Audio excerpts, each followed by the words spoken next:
하나님께서 저희를 구원하시기 위하여 오랜 세월 계획 중에 저희 가운데 독생자 예수 그리스도를 보내어 주시고 죄 가운데 있는 저희 인생들을 깨워 주시되 그리스도의 대속의 은총이 무엇인지, 우리의 죄악의 심각함이 무엇인지, 우리의 비참함을 알리시고 그리스도의 대속의 은총을 우리에게 계시하여 주셨습니다. 깨닫게 해주실 때 우리가 참으로 놀라운 일들이었는데 하나님 우리에게 그 구원의 은총을 덧입혀 주셔서 하나님 이제는 구원의 은혜 안에 살도록 인도해 주시고 오늘과 같은 날 우리 주 예수 그리스도께서 성모 마리아에 의하여 태어나셔서 이 땅에 하나님 죄인들을 대신 위하여 사시고 죽으시고 부활하신 전 과정을 알아가는 중요한 시간들로 허락해 주심을 감사합니다. 오늘 또 하이델베르 교리문답 14번째 주일에 들어야 될 말씀들을 우리에게 가르쳐 주시고 일러 주실 때 단순히 머리로만 인식하는 게 아니라 우리의 마음 깊은 곳으로부터 주님을 인정하고 감격하고 함께 그 은혜를 누릴 수 있기를 원합니다. 예수 그리스도의 이름으로 기도 올립니다. 자, 14주일째입니다. 35문에서 6문인데요. 예수 그리스도의 잉태와 탄생에 관한 말씀입니다. 자, 오늘은 특히 성령으로 잉태하사 동정녀 마리아에게 나시고라는 부분을 살펴보도록 하겠습니다. 고대로부터 예수 그리스도께서 육체의 예수 그리스도의 그 육체가 실제로 그 동정녀에게서 어떻게 나실 수 있겠는가 하면서 육체로 나심을 부정하는 세력들이 실제로 있었습니다. 그런 일들이 많이 있었고요. 그래서 요한 사도도 이 문제를 가지고 요한 2서 1장 7절에 그 육체로 오심을 부인한 자들은 적그리스도라 이런 표현을 쓸 정도로 이미 예수님께 사도 시대부터 이미 예수님께서 육체로 오신 것을 부정한 사람들이 나타났었다라고 하는 거예요. 그래서 이 내용을 함께 공부하는 건 매우 중요하다라고 생각이 됩니다. 35문 박스 같이 읽겠습니다. 성령으로 잉태하사 동정녀 마리아에게 나시고라는 말의 뜻은 무엇인가? 자, 그 의미를 한번 살펴보도록 하겠습니다. 백송의 자매님께서 어느 이단이 주장하는 것처럼 예수 그리스도의 육체는 신성의 실체로부터 혹은 성령의 본질로부터 잉태된 것이 아닙니다. 곧 신성이 변하여 인성을 입은 것이라는 유티게스 주의자들의 주장은 옳지 않습니다. 성령으로 말미암아 성령으로부터 성령에게서라는 용어들은 진료인이 아니라 동력인이요 성령의 능력, 효력, 역사하심을 뜻합니다. 하나님의 아들이 동정녀의 뱃속에서 잉태되신 것이 성령의 덕분이요 성령의 역사하심으로 말미암아 된 일입니다. 천사가 마리아에게 전했던 그 말처럼 성령이 네게 임하시고 지극히 높으신 이의 능력이 너를 덮으시리니 그리스도는 아브라함의 자손이요 다윗의 자손으로도 태어나신 것입니다. 그러므로 그분은 성령의 본질을 가져오신 것이 아니라 조상으로부터 육체를 취하신 것입니다. 말씀이 육체를 입은 것이지 육체로 변화된 것이 아닙니다. 이런 관점으로 말씀이 육신이 되어 우리 가운데 거하심에 라는 말씀을 이해해야 합니다. 그렇죠. 이 부분이 잘 들어보시면 이런 거예요. 예수님께서 인간의 몸을 입고 오셨는데 인간의 몸인 이 몸이 성령님의 본질이 이렇게 왔다. 그렇게 이제 이해를 그렇게 주장하는 이들이 있었단 말이에요. 무슨 뜻이냐면은 그 예수님께서 우리와 똑같은 인간의 몸을 입고 오셔서 아브라함과 다윗의 자손으로 태어나셨잖아요. 하지만 동시에 그분은 그 만세전에 하나님 아버지와 함께 하셨던 하나님이시고 신성을 지니신 분이신데 이 육체 자체가 이렇게 성령의 본질을 가지고 하나님의 신적인 본질을 가지고 오셨다라고 주장해버리면 이제 이런 게 생기는 거예요. 신성과 인성의 구별이 없고 신성과 인성이 이렇게 섞이는 그런 개념이 돼버리거든요. 이게 무슨 말이냐면은 이런 거예요. 어떤 물질에 아니면 사람에게 그 물질 자체가 이제 신성하다, 뭐 신적인 존재다라고 하면 반드시 뭐가 개입되냐면은 범신론적인 개념이 들어와요. 무슨 뜻이냐면은 불교나 이러한 이교도에서 주장하는 것처럼 어떤 상을 세워놓고 돌로 깎아놓고 그 돌 안에는 신적인 신이 그 안에 들어있다라고 하는 생각을 갖잖아요. 이게 범신론적 신 개념이거든요. 그러면 예수님의 육체도 하나님의 신성의 본성이 그에 이렇게 본질이 와버렸다 하는 본질이 이렇게 왔다라고 그렇게 말할 때 예수님의 육체에 대한 그러한 잘못된 오해된 생각을 가질 수가 있잖아요. 그래서 특히 요한복음 1장 14절에 말씀이 육신이 되어 라고 하는 표현이 오해를 낳을 수가 있는데 그 이제 말씀이 육신이 되도록 그러니까 말씀이 육신이 되도록 존재하게 됐다라는 표현인데 이런 표현들이 이제 오해를 많이 일으켰고 또 그렇게 주장하던 사람들이 실제로 이제 있었다고 하는 거예요. 그래서 그 이제 성령님으로 말미암아 성령으로부터 성령에 의하여 성령의 능력으로 잉태돼서 오신 거지 성령님이 그 마리아의 몸에 잉태돼 버렸다 그렇게 표현하면 안 된다는 거예요. 정확히 말하면 성령님이 잉태될 수 있도록 씨가 되었다라고 말하면 안 된다는 거예요. 근데 그렇게 주장한 사람들이 여기 이제 유티케스주의자들이 그렇게 주장을 한 거예요. 이해되죠? 예? 그쵸? 그거는 굉장히 혼란스러운데 아무튼 그 정리를 해보는 거예요. 그래서 성령님의 본질이 예수님이 몸이 됐다라고 하면 안 돼요. 성령님께서 태어나시도록 그 마리아의 몸에 태어나시도록 역사하신 동력인이지 진료인이 될 수 없다. 진료 자체가 될 수 없다. 존재 자체가 그렇게 이런 부분을 구별을 할 줄 알아야 돼요. 그렇죠? 오해되면 안 되잖아요. 그렇죠? 또 이런 것도 있거든. 이 내용과 조금은 다르긴 하지만은 예수님의 영은 성령님이다라고 할 때 이해를 잘해야 되거든요. 예수 그리스도와 성령님은 구별이 되는 거거든요.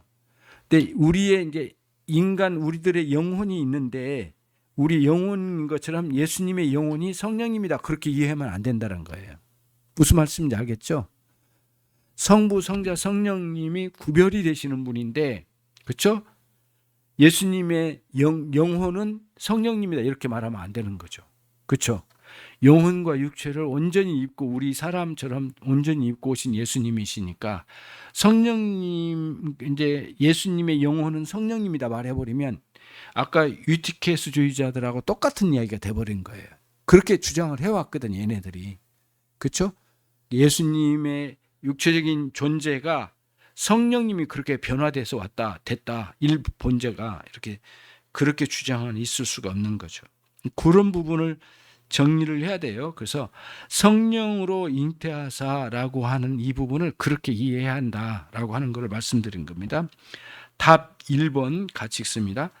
하나님의 영원하신 아들이 참되시고 영원하신 하나님의 본질을 그대로 지니신 채로. 전도사님께서 여기서는 두 가지가 고백됩니다. 첫째, 그리스도는 본래 존재하지 않다가 어느 날 처녀의 몸에 성령으로 잉태된 것이 아니라 그 전부터 성부 하나님의 영원한 아들로서 존재하셨다는 것입니다. 둘째, 예수 그리스도는 성부 하나님의 영원한 아들로서 능력과 영광이 성부 하나님과 동등하신 영원하신 하나님이셨는데 하나님이신 것을 포기하시거나 일부분 변경하신 것도 아닙니다. 예수 그리스도는 여전히 참되신 영원한 하나님이신 채로 처녀의 몸에 성령으로 잉태되어 참 사람이 되셨고 참 사람으로 탄생하셨다는 고백이 담겨 있습니다. 이런 사실을 요한복음에서는 순서에 따라 설명하고 있습니다. 태초에 말씀이 계시니라. 이 말씀이 하나님과 함께 계셨으니 이 말씀은 곧 하나님이시니라. 말씀이 육신이 되어 우리 가운데 거하심에 라고 말합니다. 그러므로 우리는 예수 그리스도를 묵상하기 위해서 성부 하나님의 영원한 아들로 계셨던 영원 전 하나님과 함께 하심으로 돌아가야 합니다. 하나님 품에 계셨던 독생자의 영원한 영광을 보아야 합니다. 그래야 그리스도의 성육신을 제대로 알 수 있습니다. 왜냐하면 성부 하나님의 품속에 계시던 아들이 사람이 되셨기 때문입니다. 본래 하나님을 본 사람이 없으되 아버지의 품속에 있는 독생하신 하나님이 나타내셨느니라. 예. 예수님께서 이제 마리아의 몸에 탄생하신 건데 그분의 존재는 영원으로 돌아가서 하나님 아버지와 함께 하셨던 그분이시라고 하는 것을, 그리고 육체와 영혼을 입고 이 땅에 마리아의 몸에 태어나신 건데 성령의 역사하심으로 그분의 존재를 단순히 베들레헴 쪽으로만 멈춰서는 안 되고 영원토록 존재하신 하나님의 독생자이시라고 하는 것을 인식할 수 있어야죠. 그래서 예수님에 대한 묵상을 할 때 그런 관점으로 생각할 수가 있어야 되고 묵상할 수가 있어야 되겠죠. 그래요. 그래서 우리가 성령으로 잉태하사 동정녀 마리아에게 나시고 라고 하는 이러한 신앙 고백을 할 때 예수님은 이런 분이셨다. 영원전에 존재하시고 마리아의 몸에서 태어나셨다고 하는 것을 인식할 수 있어야만 제대로 예수님에 대해서 인식하게 되는 거죠. 답 2번입니다. 성령의 사역을 통하여 처녀 마리아의 혈육으로부터 진정한 인간의 본질을 취하셔서 인간의 본질을 참된 사람이 되시기 위하여 인간의 본질을 취하신 거죠. 예, 성령의, 여기서 분명하잖아요. 성령의 사역을 통하여 이렇게 돼 있죠. 예. 자, 백송희 자매님께서 성령으로 말미암아 잉태되셨다는 사실은 다음과 같이 이해되어야 합니다. 첫째, 성령의 직접적인 활동 또는 역사하심으로 잉태되셨다는 것입니다. 즉 남자로 말미암지 않으셨습니다. 둘째, 동정녀의 뱃속에서 잉태된 것을 성령께서 기적적으로 거룩하게 하사 원죄가 그의 형성됨에 연루되지 않도록 하셨다는 뜻입니다. 왜냐하면 말씀 곧 하나님의 아들이 죄에 오염된 본성을 취하시는 것은 합당치 않기 때문입니다. 그 이유는 다음과 같습니다. 그분은 순결한 흰색 제물이 되셔야만 했습니다. 왜냐하면 죄를 보상하셔야 할 대속 제물이 되셔야 했기 때문입니다. 그분의 순결함으로 말미암아 다른 이들을 거룩하게 하시기 위해서 죄 없이 탄생하셨던 것입니다. 아들로서 하시는 모든 말씀이 진리라는 사실을 우리로 하여금 알게 되도록 하기 위하여 죄 없이 태어나셨습니다. 왜냐하면 제약된 육체에서 나오는 모든 것은 육체요 거짓이며 헛되기 때문입니다. 즉 그분의 모든 말씀이 진리임을 확증하시기 위함입니다. 예. 자, 예수님께서 그 마리아의 몸을 통하여 탄생하셨다면 이제 그 다음에 문제는 바로 뒤쫓아오는 문제가 뭐냐면 문제 제기되는 게 뭐냐면 그러면은 인간이 태어나면 모두 죄 가운데 태어나는데 그러면 예수님은 죄 가운데 태어나신 건 아닌가라고 하는 그런 의문에 대한 답변이에요. 그렇죠? 그래서 성령을 통하여 처녀 마리아의 혈육으로부터 인간의 본질을 취하셨지만 사실상 죄는 연루되지 않고 개입되지 아니하고 태어나셨다고 하는 거예요. 만약에 이 교리가 무너지면 뭐가 무너지냐면은 대속의 교리가 무너져요. 저와 여러분의 죄를 대신 짊어지시고 십자가에 죽으신 그리스도의 대속의 사건이 무너진단 말이에요. 그런 논리로 우리가 이 본문을 볼 수 있어야 되겠어요. 자, 그러면은 이제 제 3번 답 3번을 한번 보겠습니다. 같이 읽습니다. 죄를 제외하고는 모든 것이 우리와 같은 형체가 되어 다윗의 후손으로 나셨다는 뜻입니다. 자, 전도사님께서 이제 동정녀 마리아에게 나시고라는 고백을 살펴보겠습니다. 구약의 예언의 말씀대로 메시아는 동정녀에게서 나셔야 하셨습니다.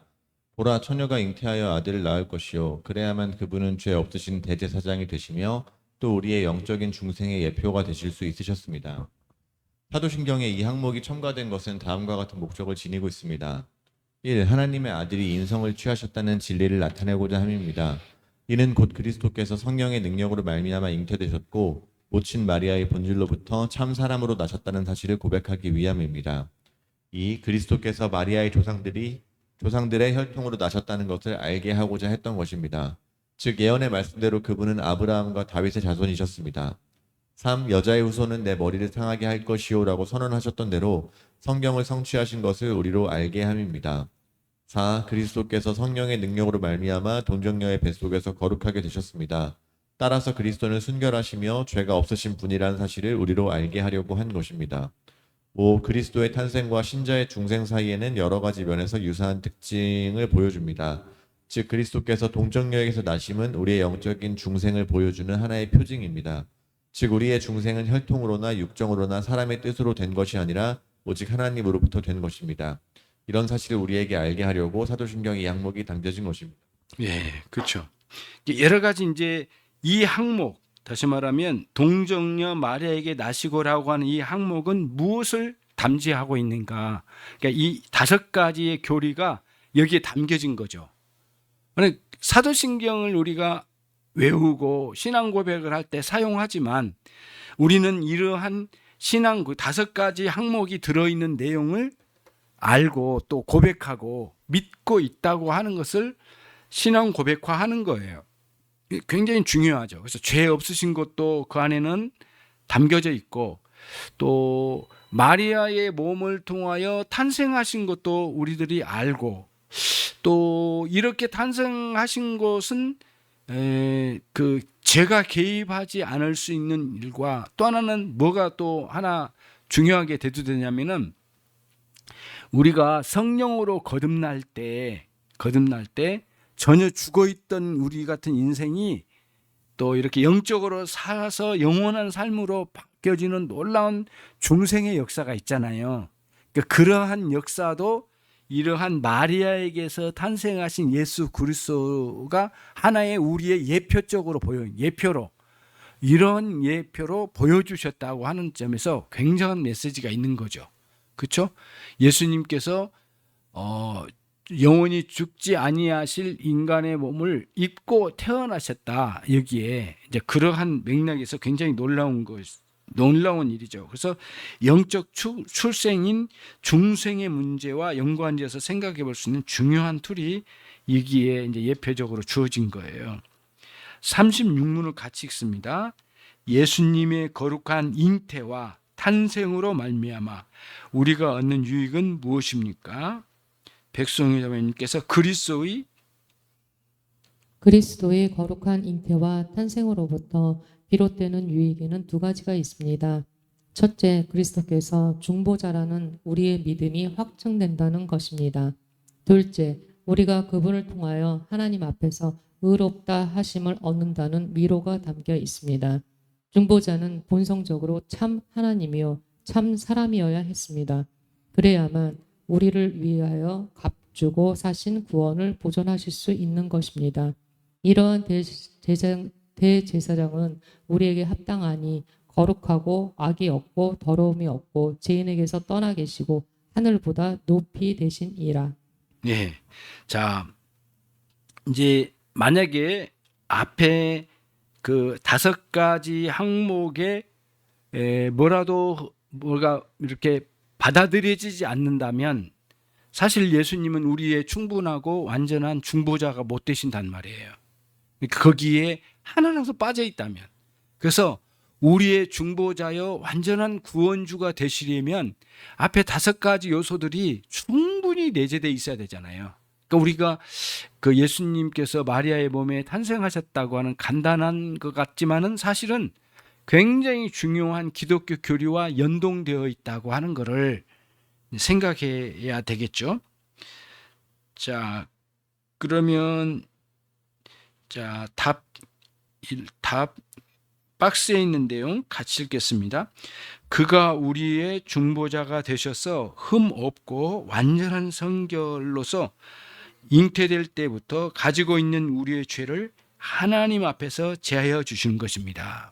그렇죠. 이제 36문은 그리스도가 우리의 중보자가 되셔서 실제로 적용되어진 내용을 지금 다루고 있으니까 전도사님께서 그렇다면 우리 주 예수 그리스도를 내가 믿사오니 그는 성령으로 잉태되사 동정녀 마리아에게서 나시고라는 항목은 무슨 의미입니까? 첫째, 하나님의 본성적인 아들이신 그리스도께서 이적적인 방식으로 참 사람이 되신 한 분이시요 또한 그가 위격적인 연합을 통하여 하나로 합쳐진 신성과 인성의 두 본성을 지니셨고 또한 그분은 그분의 모친의 뱃속에서 성령으로 말미암아 거룩하게 되셨다는 것을 내가 믿는다라는 고백입니다. 둘째, 그분은 참 하나님이요 참 사람이시면서도 오직 한 분이신 그리스도이십니다. 또한 그분은 그분의 모친의 뱃속으로부터 거룩하게 되사 우리를 구속하시고 거룩하게 하실 수 있으며 또한 우리가 하나님의 자녀로 입양될 권리가 주어지게 하시기 위함입니다.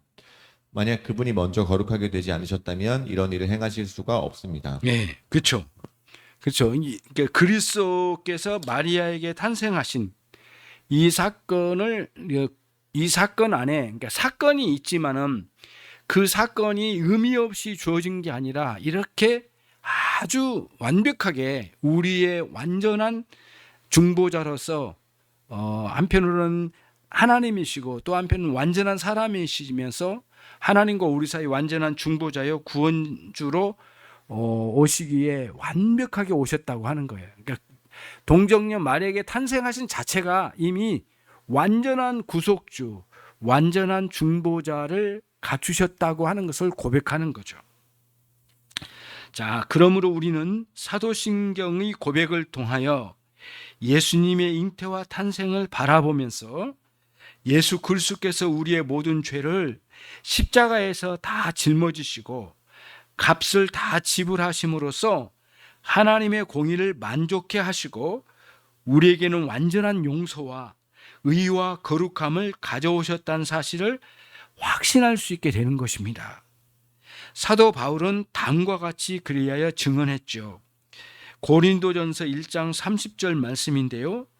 너희는 하나님으로부터 나서 그리스도 예수 안에 있고 예수는 하나님으로부터 나와서 우리에게 지혜, 또 의로움, 또 거룩함, 또 구원함이 되셨으니 기록된 바 자랑할 자는 주 안에서 자랑하라 함과 같게 하려 함이라. 이렇게 진술하고 있어요. 그러니까 예수님께서 어떻게 우리에게 완전한 의를 이루시고 또 우리에게 구원이 되시고 거룩함이 되셨는가를 완벽하게 가지고 오신 그 예수님의 태어나심에 대한 우리의 고백입니다. 그러니까 단순히 마리아에게서 탄생하셨다는 사실만을 아는 것이 아니라 이러한 교리적으로 완벽하게 오신 주님에 대한 충분한 이해와 고백이 우리의 신앙 고백에 담겨져 있는 것이죠.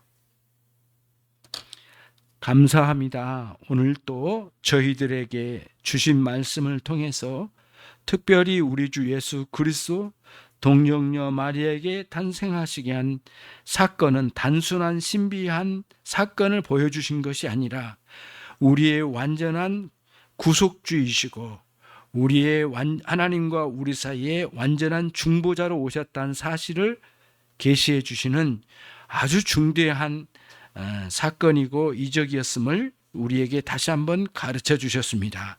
34문과 5문을 통하여 5문과 6문을 통하여 우리가 새롭게 깨닫거나 이미 알고 있는 말씀을 정리되도록 주신 은혜의 말씀인 줄 압니다.